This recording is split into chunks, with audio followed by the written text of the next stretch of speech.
Hello and welcome to this webinar.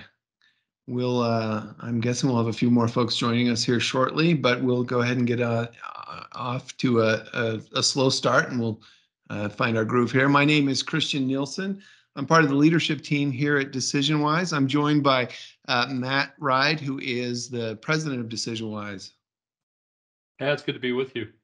Yeah, and we've both been looking forward to this discussion for a while. It's something we're really passionate about. We're here to talk about 360 feedback for executive leaders.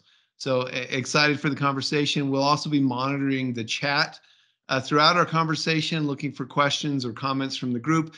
And of course, we'll make sure we have some time at the end for a more extended Q&A if there is a need or interest in that. A couple of housekeeping items. This webinar does qualify for HRCI and SHRM credit.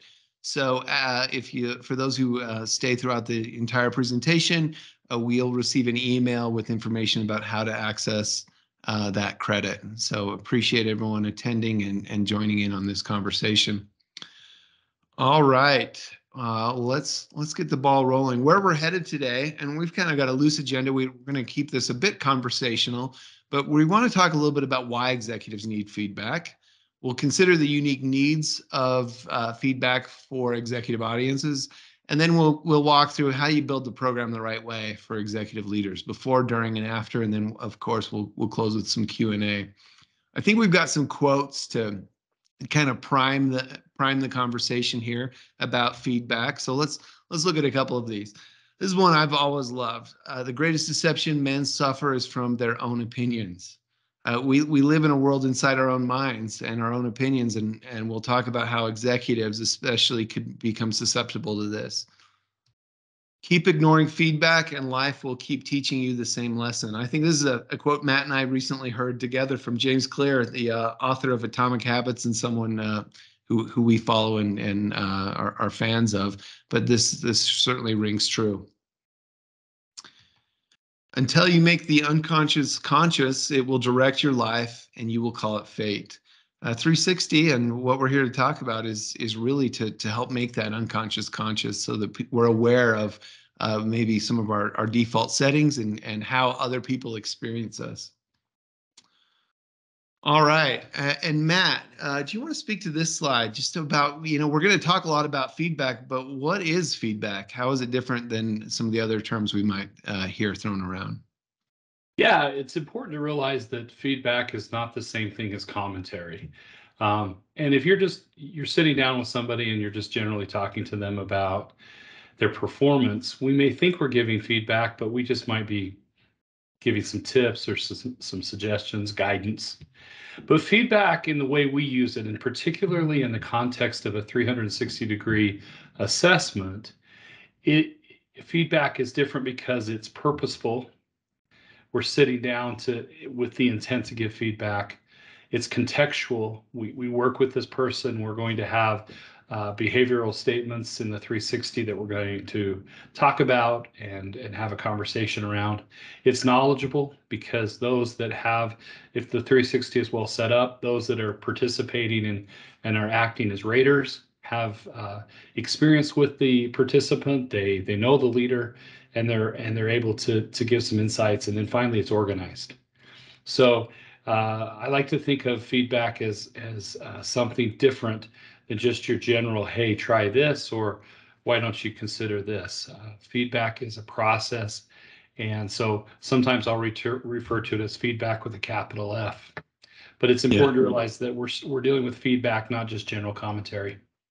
It reminds me, one thing we talk about in our coaching certification is we ask kind of the question, imagine you're walking down the hall and I stop you and say, hey, could you pop in my office? I have some feedback for you. Most of us have a pretty strong natural response because we've had experience with misused feedback or feedback that was only intended to harm or to be critical. And when we're talking about feedback here, it's this definition of feedback where it's purposeful, contextual, knowledgeable, and organized. And I think that's a good thing to call out early in this conversation. And it leads us to this next quote, which is a favorite of mine, if you'll advance the slides, which is, telling people they are missing the mark is not the same thing as helping them hit the mark. Our objective is for people to understand themselves better, to see their own, to discover their blind spots. But we're trying, it's all in the context of helping people improve. And I go back to this often and remind myself. In fact, it sits on my whiteboard here just to the side of me as a reminder that we're not, feedback isn't just telling people they're not doing their job. It's about going and helping them discover how they can actually do the things they need to do in order to be effective. Yeah, I love that quote as well. In this broader conversation around feedback, I'm also I love something we've taken from the healthcare world, which is do no harm. We don't want things to get worse because we provided feedback or we engaged in a feedback process like a 360. We want them to get better, and this is a really great thing to call out. All right. And I'm happy to see our attendance growing here as we get going. We're getting into the meat of it here. So let's discuss a bit. Why do executives need feedback? We have a little bit of a graphic to kind of get the conversation going here. But as our organizational influence increases, the amount of healthy feedback we receive decreases. I've certainly found this to be true in terms of my experience working with various leaders as they've climbed in the organization in the hierarchy and in their impact and influence. As they get more of the organization reporting to them, it seems like the amount of healthy and feedback decreases, and the frequency of that feedback certainly decreases. I don't know, Matt, is that your experience as well? For sure, and the keyword is healthy.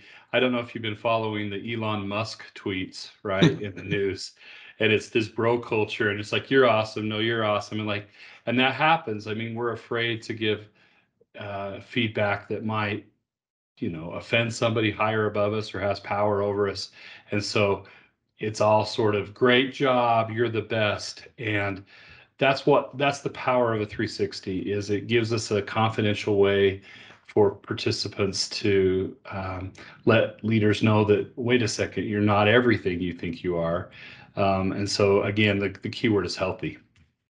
Yeah, I'm thinking that through, and the folks we've coached and worked with into different organizations. I'm also thinking it through from my own experience. If I think through, my earliest professional experiences when I was, staff level at PwC, people certainly weren't afraid to give me frequent feedback. They would tell me if I was missing the mark, and in most cases they'd try to help me. But as I've moved up in my career, I like to say, a good sign that I'm not getting healthy feedback is if, or enough of it, is if suddenly my jokes became funnier than they really were. As you get up, people are a little bit more inclined to tell you what they think you want to hear, and there's some personal preservation and what real or imagined they feel like they can't give you as much honest and direct feedback. And that's where we're headed right now is with executives. It's not like you can just dial up and say, hey, I want to give the CEO some feedback. And that's why it's important to have some sort of system or process that's somewhat regular so that there is an allowable or permissible mechanism for people to give feedback. And your job as talent management professionals is to figure out how to implement one of these and then to keep it going, because otherwise it's hit and miss. And so really consistency is a key, and having a program that will give leaders confidence that it's okay. We can buy into this. If it's just every once in a while, then I think there's some skepticism around the process. Yeah, I love that, and it kind of brings to mind this concept of structured and unstructured feedback. When you're lower in the organization, you're going to get a lot more of that unstructured feedback or just more in the moment feedback. When you get up to the executive level, it's imperative that you create that structure, that it's on some regular cadence. But opening a channel like 360-degree feedback is so important. Let's go a little further. I've got one kind of I borrowed a few of these slides from our 360 CERT conversation, which we'll probably speak about as we go through this as well. But just very quickly, what is a 360? Mechanically, it's an experience where someone takes an assessment about themselves. How do I think I'm doing across these different competency and behavioral statements in these areas. And I fill out a self-assessment. My supervisor would fill that out, and then we'd often get feedback from others around me and try to get this full circle 360 feedback. And that's mechanically what it looks like. Another definition that I really love for a 360, and I think it's helpful as we're thinking through why this is so critical for executives or why it's strategic for executives, is a 360 is a purposefully designed disruption which creates the opportunity for increased self-awareness and change. I've always loved this definition. We use it frequently in our trainings and often in our coaching conversations. This is a moment for someone to disrupt the flow of their normal cadence and to step back and say, okay, what experience am I creating for others, and is it the right experience? And it really is this disruption. We stop the day-to-day and take a moment to look. And you talked, Matt, about the need to do this regularly, but it certainly isn't every day. It's a regular schedule, annually or even maybe a little bit more frequent than that, but not. It's so powerful because it's not every day. It's this unique experience to step and look at. This is how other people are experiencing me. Is this going to lead to outcomes I'm comfortable with? Is it going to lead to the outcomes that are strategic for the organization? Yeah, and there's nothing better than a disruptor that you can control. And if you think about it, if you're an executive, it's better to find out that you have some sort of style issue now in a 360 than to have it flare up in the middle of an important board meeting. So these disruptors, controlling the disruptor, having the event, but doing so with some guardrails to help you. That's what's valuable. So yeah, great point. We can plan for kind of this moment. And we'll talk a little bit about the emotional response that is part of that, but and we'll get into that a little bit more in a bit as well. So we've got some thoughts on how, a lot of what we're talking about today applies to any 360 programs and just best practice across the board. But we especially want to focus on why a 360 program is different for an executive or an executive audience or a group of senior leaders. So we've got a few of these that we'll click through and chat about. One, the stakes are higher. What does that mean, the stakes are higher with executive? Maybe it's obvious, but Matt, your thoughts on I'll tell you a story why the stakes are higher. We have here a technology company. It was the second venture for an entrepreneur that had already had a home run his first time around. Somehow 360s went through the process. He gets one, hated it, and banned them. And they've been banned forever at this organization. And so the stakes are higher if it's not done well and you do something, then that's an example of just there's power. Executives, members of the C-suite and senior leaders, they have the power to shape how these things are used and whether they're even used at all. I love that. It's a great example. I think of that one a lot, especially when I'm working with an executive team. And I think there's this organizational risk because this one person had a bad experience. No one else in the organization gets to benefit from 360 feedback. There's also personal risk. I'm sure that executive wasn't thrilled with the HR leader that brought up a 360 to them. And so, sometimes we see stakeholders that are a little bit tentative around, our executives could sure use this, but I don't dare try it. So the stakes are higher when we're working with a senior leader versus a frontline manager or someone kind of in the middle of the org. And that's why the number one tip or possibly the number one tip is don't do senior leaders in isolation, do them in groups so that it's a process. Everybody's going through the process together. No one feels singled out. If you do just one senior leader, it's a red flag. Sirens are going off. Everybody thinks something's up. And right. So it's really best practice if you can to say, no, we're going to run 4 or 5 through together. Yeah, I agree. And on top of that, something we'll get into in greater detail, make sure there's coaching available. And we'll probably talk about that 10 times as we go through this. But another way this is different, their time is at a premium. Everyone's busy, but executives especially are pulled in many directions. Often it's difficult to get time on their calendar. They might be a little bit grumpy about things that don't seem completely or immediately strategic to them. And so it's something to consider as you're looking through, okay, we want this program to be successful.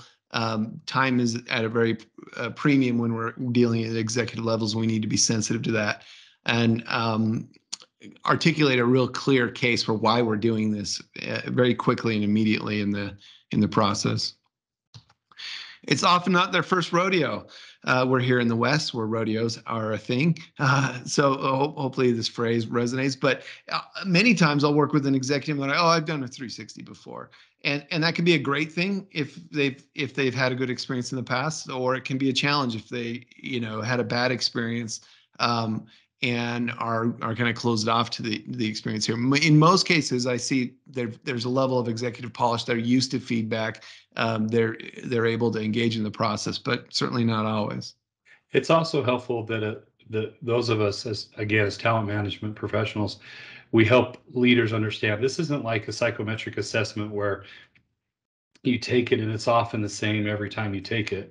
360s are completely context, market conditions, where you're at, who you're working with, everything's different. And so you should expect to take 360s regularly, and you should expect your scores to fluctuate because it's a snapshot in time, taking in everything around you. And so they're not like, oh, it's like, oh, I did an MBTI one time, so I'm good. I did a 360 a while back, so I don't need another one of those, right? No, we need to take the time to explain to them why it's different. Yeah, a great point. In terms of this is a measure of other people's perceptions of you, and these are things you can have direct influence over, and in many cases, very quickly influence these things. And so that's why they are very strategic. But setting the stage, the context, why it's different. External coaching is preferred usually.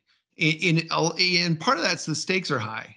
And part of it's building safety. Now, we are big believers in building internal capability. We have our own coaches. We do a lot of 360 debriefs and coaching, and it's a really powerful part of our business and rewarding part of the work we do. But we also like to build internal capability. I mentioned the certification we do for 360 coaches. We do that monthly. Often we'll do other dedicated sessions, but even with all that belief in building internal capability, we want coaches from within the organization. We still recognize with executive audiences, it's often best to go outside. Sometimes they feel like, well, I'm a peer with the CHRO, or it doesn't make sense for someone lower in the organization to coach me, and it doesn't create an environment where I feel safe to talk about the things I might need to talk about. And so at executive levels, often it's best to go outside for coaching. Yeah, and we're talking about debrief and maybe a few follow-on sessions. It's not like you have to, we're not saying every time you do a 360, every executive gets long-term, 6-month coaching. That could be cost prohibitive and that can be time consuming. But what we're saying is that no one should be left alone to interpret this report. They really do need someone that can facilitate a really effective discussion, help them accept the feedback, and then direct them into action planning and goal setting. Yeah, good call out. We use coaching, but often I'm talking about just that 90-minute debrief. What we really want to call out is that we don't want, nobody at any level in the organization should just have a report dropped off on their desk with, best wishes. It can be an emotional experience to kind of navigate one of these reports, and it's far more likely to lead to positive outcome if they're accompanied with a coaching session or a debrief session. Yeah. Now you should be prepared to give them follow-on coaching if they want it, but you don't necessarily have to do that every time. Yeah, exactly. Raters have higher expectations. I mentioned when I was a younger employee or a newer in my career, people gave me a lot of feedback, but they also didn't expect me to be perfect. As you go up, the expectations increase. We expect a lot of our C-suite. We expect a lot of the executive levels, and so that's a good thing to be aware of. That they might not get straight A's going through this experience. I'll never forget a day I was coaching. I had 2 coaching sessions on the same day. One was someone just barely out of college working for a large supplier, plumbing supply company, and their scores were just crazy good. And then about 2 hours later, I was coaching a Fortune 100 CEO, and the scores were significantly lower than this young associate that had just started. And it's because, hey, you're the top leader, and we're going to expect a lot of you. And average means average, and they really take the scale seriously. Yeah, well, definitely, and it's a good thing to be, especially as a coach going in there, to be able to recognize that and kind of help them process that in a healthy way. And that's the key, is that in 360s, the absolute value of the score is less meaningful than the blind spots, the differences, the trends. Those are all the things we look at. The actual value of the score is sort of irrelevant because it changes from organization to organization. As we often say, if I go to an organization full of mechanical engineers, the scores will always be lower because they follow that scale quite faithfully. And if I go to a different type of company, they trend higher because everybody's nice. Everybody's special. And, yeah, I'm trying to think of extremes. Like if you're a utility in the Midwest, everybody's gonna be kindness to a fault in terms of is a false kindness, because we're giving you inflated scores that don't really help people develop. So it's actually a gift if we're using the actual scale with our executives. And actually, Matt, while you were talking, one thing kind of related to that, the stakes are higher. We talked about kind of the organizational risk and the personal risk. One other thing on that organizational risk is not only could an upset or hurt executive shut down an entire program or you just rule it out for years. The stakes are higher that if we've got bad behavior at an executive level, that's compounded throughout the entire organization. And so, the opportunity is greater. If we improve a behavior at the top of the organization, then that is a model that shapes culture very quickly. And so the opportunity is also greater with executives, that because their influence is so great, they set the tone of the organization. And it's just something I want to make sure we call out there, that when we're dealing with executives, getting it right with the 360 program can have a huge impact on the org. Okay, that's right. All right. Let's go to the next one. Support staff can help with the process. This, I think, is tied to that their time is at a premium. If you're working with mid-level management, often you don't have EAs and support staff to help manage the process. But with executives, that's a great way to tap into just for the logistics. Working with an EA or an executive or administrative assistant to say, hey, especially to your point, Matt, if they're going through as a group of executives, they might not only have their own report, they're going to have other reports. So making sure they block out time to provide ratings for themselves and others can really make the process go much more smoothly and help with that time limit. And you touched on something so important. Do not go into them and promise them, well, it's only 20 minutes of rating. You have to factor in the time needed to be debriefed and all the other things. So be truthful in the time. But if you are, it'll happen. But if you just say, hey, we only need 10 minutes, that's just not the way it works. So yeah, excellent. Matt, this is one of your points, and I love this because it's definitely true. They have the power to ignore. What does that mean? Well, just that the higher you move up in the organization, you can just choose to say, well, that's the way I am.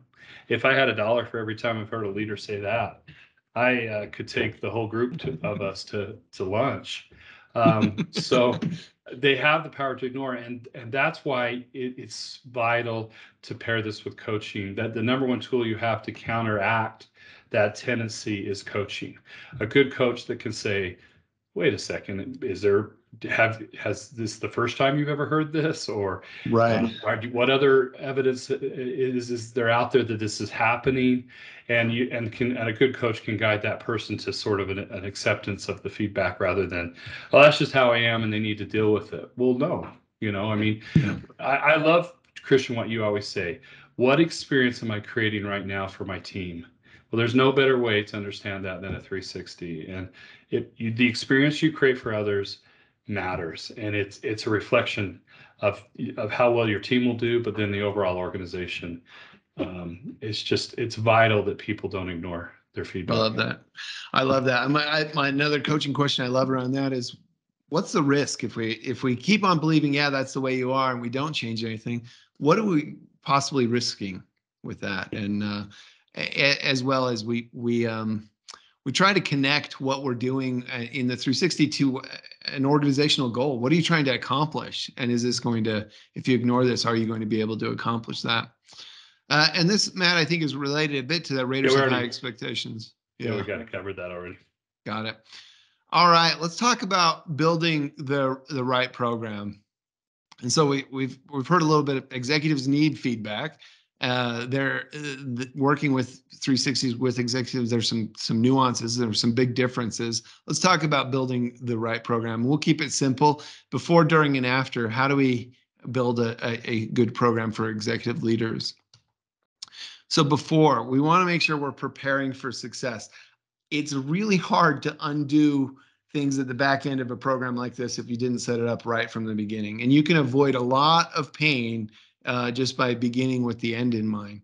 So we need to think through some key decisions. And key decisions, are you running, I've just got some questions here to kind of prime this discussion, but are you running a program for an individual or a group of executives? Now, Matt already called out, it's better as a group in most cases. Now, some exceptions would be, sometimes an executive self-initiates this, or they're involved in some other initiative. But wherever possible, it's great to run the entire executive group. And if you're thinking about running 360s for your entire organization, it's best to start with the executive team and get it right there, because they can role model healthy attitudes towards feedback that can then be cascaded throughout the rest of the organization. But it's important to keep that in mind. What are we doing this for a group or one individual? What assessment instrument will you use? What are you going to use to assess them? What instrument will be used? What items? We'll talk a little bit about that in a few slides here, actually. But will you need to design one for your organization? We of course facilitate both approaches. We have a great off-the-shelf executive leader assessment. We also have a competency library to leverage to build your own, and that's a very valuable exercise as well. Will leaders select their own raters, and are there rater overlaps? That's a key consideration, especially with a group of executives going through and their time being at a premium. Because if you extend this group to a huge group, and I have to assess all of my peers, that's an investment in time, and it's worth doing, but you just need to think that through and think through fatigue. I had a scenario where the Raider group ballooned because they wanted the whole. It was a nice sized nonprofit, and they wanted all of the board members to provide feedback to the executive team. Well, we had 40 Raiders because the board itself was in the 20s. So you really have, at that point, we should have, and if I should have guided them better in selecting just a few of the board members or something, because it was too much. Actually didn't work, and we really didn't have great participation because it was too many feedback requests at one time for this group. Yeah, you can go to an extreme there where it kind of undermines the whole intent. Report management. This is important. Who will see the report information? How will it be used? That's sensitive at any level, but especially at executives. We talk a lot about, to do this right, we need to build safety. And you can't build safety if people aren't comfortable with the process, or if they don't have enough information. So there's a real need to be transparent, and especially about the reports. Who will see it? Matt mentioned working with the board. A lot of times the CEO will go through one and the board will have access to that information. Well, that changes the feel of the experience for the CEO. And so just being thoughtful and very transparent about how you're using that information and who will see it, very critical, especially at executive levels, if we want them to buy into the process. Yeah, this issue is where it goes sideways most often. Boards are maybe unhappy with an executive team or a CEO. They want to use this to send a message, or they're gathering evidence, if you will. And so again, what instrument you're using, and who's going to see the report. And then I just wanted to put in there, if you're going to bring a coach in, you need to decide up front what the coach the coach has to, in fairness to the coach and in fairness to the participant, that needs to be laid out, that we owe an ethical duty to the person being coached, that they understand if the coach is going to talk to the CEO, if the coach is there and has, strict confidentiality parameters, all of that needs to be laid out up front. And I would say that if you're doing a scenario where the board says, well, we want to meet with the coach after you've had your debrief, that's a very tough situation for the coach to be in, and you might want to consider either two coaches or something along those lines. The other thing too is a lot of times CEOs want to sit down. Let's say you have a group of 5 at the C level, and the CEO wants to meet with the coach and say, well, what did you think about my CRO and my chief financial officer and so on? Make sure you're transparent in how that will work. A lot of times it's great. I've even done debriefs, Christian, and you have too, where we'll be debriefing for the first 60 minutes, and the last 30 minutes that we're, as a coach, we're joined by the CEO, and we're talking it out there. And I've had that go well, I've had that go poorly, but more than not, it's gone well. I don't know. What are your thoughts, just to reinforce this point? Oh, it's great. And I like that you're painting that there's different flavors of this, and there's trade-offs to every different approach. If you involve their leader, there's a risk that they'll maybe not feel comfortable saying what they need to say, but a lot of that depends on that dynamic. And so it's important just to be thoughtful around, okay, is this going to create a safe environment? I'm with you. I've had that go very well. I've also had it go less than very well when their leaders in the room with us. But I've also done those CEO debriefs where I've coached the entire team or debriefed the entire team, and then the CEO wants kind of the lay of the land. And there are really great ways to do that. In transparency is key. As long as the rest of the team knows, or as long as the CEO knows that I'm not going into detail around here's what we said in our very private coaching session, but I keep it high level. Yeah, this person, they all engaged in the process. Here are some themes that we're seeing across the team, those type of things. I've had very productive conversations there, but it's transparency and trust is the name of the game. You don't want to get it wrong, because you could limit the use of 360s for years after that.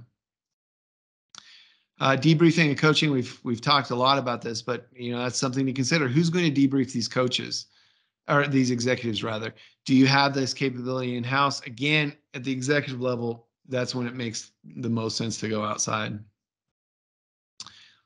All right, let's jump to, I got another one. Will you leverage benchmark information in your report? Now, we at DecisionWise live in the world where benchmarking and normative data is a key part of the value we provide, but it has limitations. It can be a distraction here and there.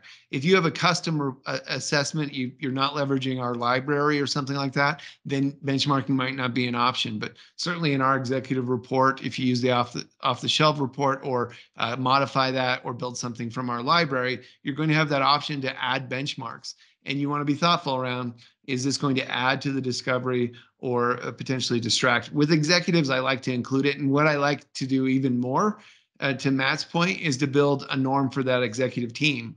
So you can build a benchmark that's across our team. How do you stack up on this dimension, relative to our own landscape here, or an organizational benchmark is another great option. All right, let's keep going here, and feel free to throw things in the chat if you've got questions or thoughts as we go through this.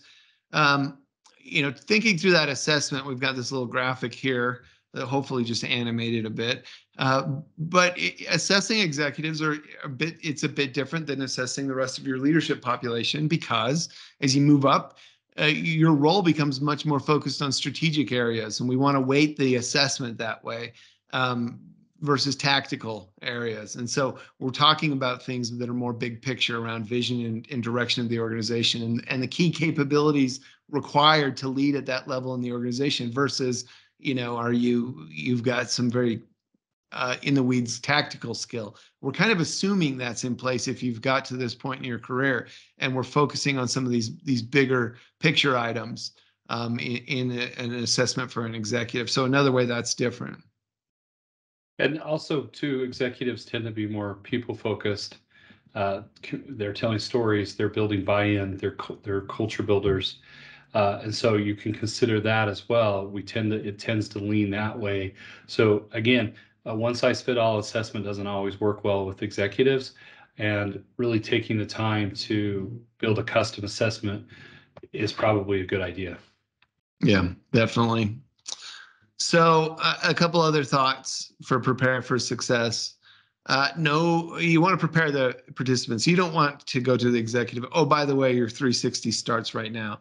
You want to be very thoughtful and transparent. No surprise attacks. So clearly communicate the feedback process and logistics. Matt made a great point earlier. Be clear about the investment of time. If you're going to have them rate a bunch of people and do their own debrief, and if you include extended coaching or whatever that is, make sure they're aware of what they're committing to before Yeah. they get to there. And just to touch upon that again, when we're talking about using executive assistants, those assistants can be powerful to actually say, schedule an hour to give feedback, right? If you don't schedule time to do the feedback giving, Yeah. you just think you're going to get around to it, then what happens is you keep getting these annoying emails that start driving you nuts, and you get to the deadline, and then you rush through them as fast as possible. So if your assistants can be helpful and say, hey, I'm going to put time on your calendar that I'm going to protect, and we're going to set it for 2 hours, and you're going to go through all this. That's why we say organized. That feedback needs to be organized. That's part of that concept. Yeah, exactly. Exactly. And it's a lot of how, at the end, I've seen many teams that wish they would have done this after the fact. They're like, oh, we should have had these conversations. We should have approached it a little bit differently up front. Okay, prime executives, and this applies to everyone, but it's great to do with executives. Prime them for healthy attitudes towards feedback. Consider Sarah model and Johari window. I've got slides on this I'll speak to in a minute, but the point is, let them know that, hey, what we're experiencing this isn't an everyday activity, and it's a normal thing to have a bit of an emotional response, or our ego defenses kick in. Be aware of that, and so you can decide whether to engage in those feelings, but give them permission to be human in the experience is very important, especially where we're looking to executives to set the tone for healthy feedback for the rest of the organization. Build safety. We talked about this before. Be clear who will see the report and how it's going to be used, and communicate everything again. Just communicate. So important. I mentioned the Johari window. I mentioned the Sarah model. I stole these from our 360 certification. I won't go into great detail here, but if you have an opportunity, especially if you're doing a group, it's great to do a quick pre-webinar and say, hey, we're all going to go through this 360 experience together. And if it's a leadership team, this is a great conversation for the CHRO to lead. To say, hey, we're all going to go through this, and here's why. There's things that are known to ourselves and not known to ourselves, things that are known to others, and to use this 2x2 to talk about, we're really focusing on trying to understand where we've got blind spots, what's in the public arena, where we might have some facades that are a part of our approach. And a 360 is there to help us explore these things. So it's a model, again, we could spend a lot more time talking about, but I use it here just to say this is a common thing to speak about in a pre-webinar to kind of set the tone for a 360 feedback. Another model we really love is the Sarah model. Again, I'm giving you the quick version of this, but Sarah stands for surprise, anger, resistance, acceptance. It's a natural approach or a natural process that people go through these different stages when they receive feedback. Might be a bit of a surprise, some anger or resistance. Ultimately, we're trying to get them to a place of acceptance.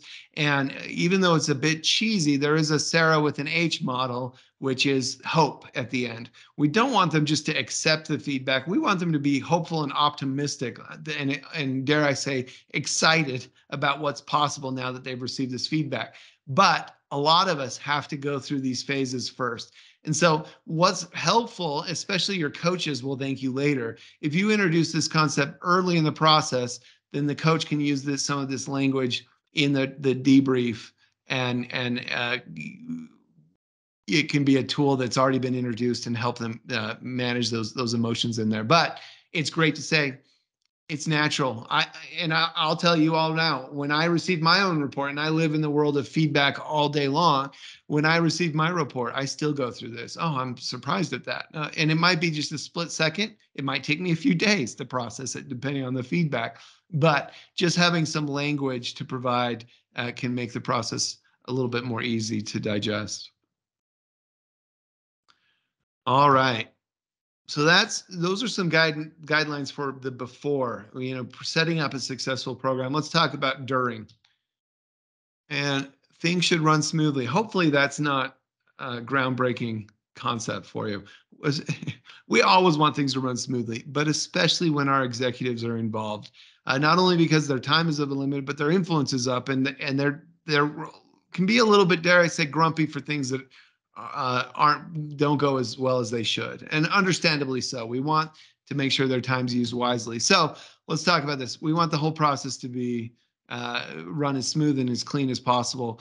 Use trusted technology that minimizes distraction. We've gone through great lengths to try to take out any of the extra effort for the users, for the administrative folks running these programs, but especially for those that are providing feedback and receiving feedback. We want to minimize distraction. It can be difficult enough to take feedback and take action on it. We don't want to cause any other pain point across that, especially where executives are involved. Don't overwhelm them, overwhelm participants or their raters. If you're surveying executives, then executives are also providing feedback, and certainly senior leaders are providing feedback. We don't want to overwhelm them with too many emails or too many surveys at once without carefully considering that. Consider extending the administration window. Now, most of us will wait till the deadline to provide feedback.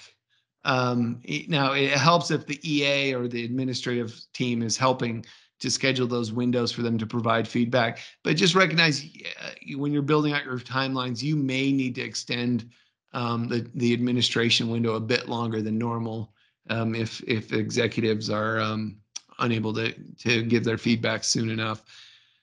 Ensure help is available. This is critical. We don't want them to become frustrated or give up on the process because they get tangled up in some part of the process. And so we want to make sure they know help is there and ready to support them. Yeah, I just want to jump in here. I think you might ask, well, how do I ensure that this runs smoothly? We've said, hey, make sure you don't mess this one up. Well, one thing is don't run other cohorts at the same time you're running this so that you can have focused attention. Number two, probably set someone to watch it carefully and reach out proactively and check in with leaders and with their administrative staff to make sure things are going smoothly. So I would limit the other types of activities I have going on, and I would make sure that I've probably staffed it with someone to bird dog it, if you will, and make sure that they have the thing. The idea that no news is good news is not. You can't accept that in this context. You've got to reach out and make sure, how are we doing? Oh, would it be helpful if we extended the window for another couple of days?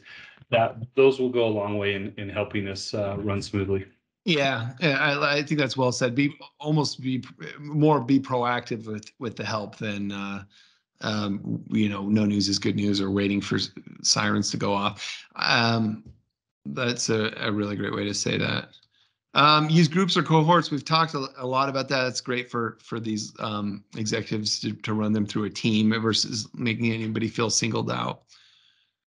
All right, so during the admin window, that's really what we're looking for. We want it to be clean, minimize distractions, make sure it's almost the white glove service we're giving at the top of the organization. Of course, we want that experience for everyone, but very, very critical when we have our executives involved.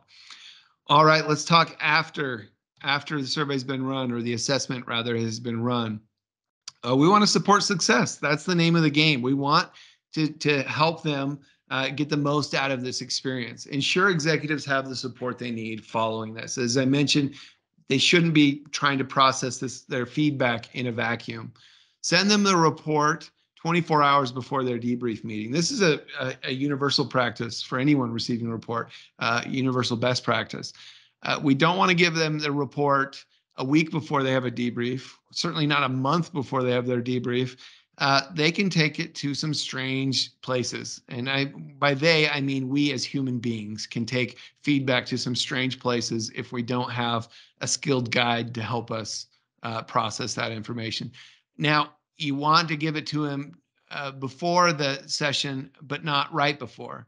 If they're receiving their report right as they're having their debrief meeting, it's suboptimal. They're going to be reading it for the first time. They don't have time to formulate questions or thoughts or theories. And so we've learned that a day, maybe 2 days at the most before their debrief is kind of that sweet spot to give feedback to them before they have a meeting with their coach. Provide a debrief with a coach they can trust. Again, I told you we are going to repeat and repeat that. Consider external coaching options. Star on that one. This is the differentiator for any of these 360s is a coaching conversation, a debrief conversation. And if you don't have that capability in-house, that should happen with an external coach at any level, but where those executives involved, use those external coaches. Invite executives to thank their raters, normalize healthy attitudes towards feedback. So even though we take confidentiality very seriously and we protect the rater population, we take a lot of steps to make sure that it's a safe experience for everyone. It's still people investing and taking a little bit of a risk to provide feedback, and we want to make sure that those that provided feedback recognize that it was received and that it was appreciated. And so a quick thank you note, we usually recommend people send a note, put everyone in the blind copy that was invited to participate in that and just thank them for the feedback. Yeah. You also, relatedly is, hey, if you're going to ask your direct reports, you're the CFO, invite them to participate in the process up front. Yes. And say, look, this is okay. Have at it. You know, I want to know what it's like working for me as a leader. And so it's really nice to have a bookend, one where you invite them to give you feedback and then you say, you know what? And one thing I like to say is don't just say thank you. What's really great if you can say thank you and I learned this about myself. Yeah. Or thank you and this was a surprise, but I'm really glad I learned this. It's like, oh, this person really did kind of get something from this. Yeah, and if I'm one of your direct reports or someone at a different level in the organization, I see that and I think, oh wow, I've been heard. They valued this, and when someone asks me to take a 360 for myself, I'm more inclined to do that or to do it with a better attitude. Give them time to digest the report and create an action plan. So we talked about that window. Give them 24 to 48 hours before your debrief to get it, but also during that debrief, recognize that they might need some time for additional reflection and discovery before they create an action plan. There's another window there. It's not, here's your report, what are you going to do about it? They might need time to go have follow-up conversations. They might need some time to reflect and to process that. And that might include some additional coach checkpoints, but just recognize that it might need some time to breathe before a meaningful action plan can be built. And I mentioned this before, I invite them to hold the follow-up conversations with the raters. We want them to, we like to say the report is just the beginning of the value. It's not the end. And one of the greatest missed opportunities I see for people receiving a 360 is if they just put it in a drawer. They might have a very meaningful conversation, but if they don't go and actively have follow-up conversations, they're really missing out on a lot of the value. A 360 report is an amazing license to have conversations that we might not feel like we have a license to have otherwise. You've got some data, you've got some trends, and there are some wonderful follow-up conversations you can have without singling people out, without violating confidentiality, keeping it high level, keeping it about themes, but some amazing conversations can be had there. Yeah, just to give some context to that further, it's really great. You can go and just say, hey, I really appreciate the feedback you gave me. Tell me more. I want to be helpful. You're not saying, why did you rate me the way you did? But could we have a further conversation? Or, hey, I've heard you, and I want to share with you my action plan. Do you think this will be helpful? As you said, it's a license to have a conversation, and you can make the report a reason to go talk about things that we usually don't talk about. Tracy, our business partner here, often says it's permission to talk to touch upon the undiscussables, and he's right. So Yeah, that's well put. All right, we're getting close here. Matt, this is a great thing you've mentioned. Prepare the group for feedback on a regular cadence. Yeah, it's not something we just get through and say it's over, I'll never see this again. Prepare them that this is a part. We're probably not going to do it every year. Maybe it's every 2 or 3 years even. I hesitate to do. You can't do this every quarter. It's too taxing and it becomes less meaningful. But when you can do it every so often on a change of control, on a new leader coming in or something along those lines, as well as some regular cadence, you should. And then the last point I had there was is create a way for leaders to self-initiate. So if they're working on something and they make sure they know how to come to you if they want to initiate a 360 in between. Make sure that they understand that it's okay if they choose to start one earlier than the normal cadence. So. Yeah, that's a great call out, and we're seeing more and more of that, the ways to self-initiate. And 360s are seen as a development investment versus some kind of remedial punishment. All right, we're back to a quote here. Nothing is so difficult as not deceiving oneself. We all do it. We all have blind spots. We all have different areas of facade that we're putting out to the world. And so as you move up and the amount of unstructured and regular feedback or in the moment feedback goes down, it becomes even more critical for this structured feedback. And so that's why we're so passionate about this with executive audiences. We've seen it improve organizations in dramatic ways, and we've both had very personally fulfilling experiences on both sides of that, where it's our report where we're coaching and debriefing other executives. And so appreciate the conversation here. I want to open it up for questions. We kind of moved through this for fast and furious.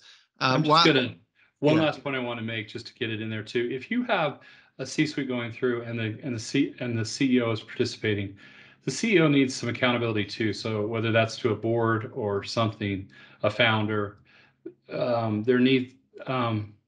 everybody. This idea of accountability. There's always accountability, whether it's a stakeholder, shareholder, somehow. So just consider that when you're dealing with like the CEO herself. So yeah, I love it. It's a great call out, and everyone should have some sense of accountability or tied to someone else, or they can chat about this. I want to invite any questions from the chat. If you'll throw those in there, we'd be happy to speak to it, and also just anything around success with 360s with your leadership team. We'd love to hear those as well. But while we do that, I'll throw this on here. We do a lot of work in employee experience and employee feedback. If you want any information about this, please info@decisionwise.com. I mentioned that following this session, we will be sending out information on that HRCI and SHRM credit, so you can log in there. Any questions from the group? We've got a quiet chat box today. Tina proved that it worked by telling us she's a big fan of coaching, and of course we are as well. I think we need to do a follow-on webinar sometimes, Christian, which is a baby version of what we talk about in our certification process. What we mean by certification is we do a multi-day course that teaches people how to debrief a 360 and how to help action plan around it. And we didn't go into it this time. We didn't have enough time, but how do you help a leader not just take feedback and just try putting out fires wherever they are, but how do you do that in the context of their long-term and short-term goals? And so we may cover some of those things that we talk about with those that we're getting training to become good debriefers. We could share sometime in the future so that you can understand what it's like to really get someone to start to effectively action plan off a 360. It's not just see my weaknesses and and try to figure out what I'm going to do to solve them. We talk about strengths, and we talk about leveraging our strengths, all of that. So anyway, we need to do that. Yeah, I agree. Kind of a condensed version of some of that meat from our certification. Tina, appreciate that comment around your experience with hundreds of these and the conversation here today. And we've got another question. Thank you. How can we get assessment tools? Info at DecisionWise. We'd love to talk through our assessment. We've got a platform that's very, very powerful. Our history is managed service, where we've done all the work for our clients, and we still love doing that. But we've made it easy enough to do through our platform that we love to turn that over to our clients. So happy to do a demo. Happy to talk through our assessment tools and the resources available. We've tried to pack all of our best thinking in the 360 space there, including our competency library, where we've got 320 unique behavioral statements, all there for you to build your own assessments, our off-the-shelf assessments, and as well as some powerful admin tools. So happy to tell you more. Info at DecisionWise.com would be probably your best way to shoot us a note. Yeah, and a shout out to Tina, that we've been interacting with, Tina Robinson. She is a great external coach. In fact, we recommend her to our clients. And so if you're needing someone to work with executives, she's a great one there. So she is, certainly. Certainly. Matt, to your point earlier about your point of connecting this to what is important to the leaders, that's a big win from our DecisionWise certification, which is, before we even talk in a debrief session, before we even talk about the details in the report, we ask them, what are you trying to accomplish? What matters to you? What is a goal 6 to 12 months out that is important to you? And once you do that, it changes the whole nature of the 360 conversation. It's no longer a competing priority, something else on their plate. It's now in service of everything else they're trying to accomplish. And that changes those tones, the tone of the conversation very quickly. Very important with executives, because in the first few seconds of a debrief, you're showing them how this information is strategic, and you're weaving it into their existing priorities versus just hitting them over the head with it. And so highly recommend our certification, but also just that technique in general. Yeah. Okay, info DecisionWise. Thank you, Kaylee. Anything else from the group? Just got a couple minutes here.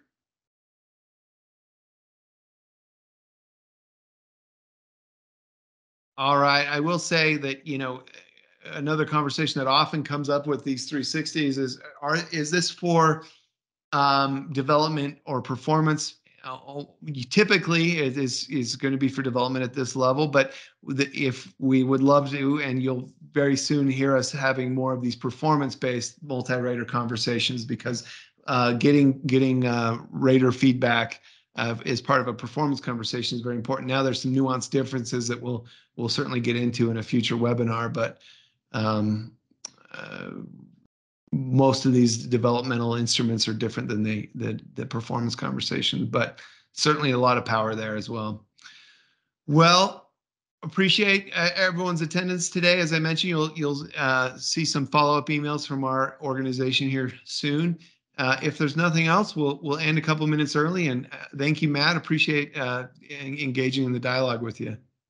Yeah, you too, Christian. Thanks. Okay, thanks everyone.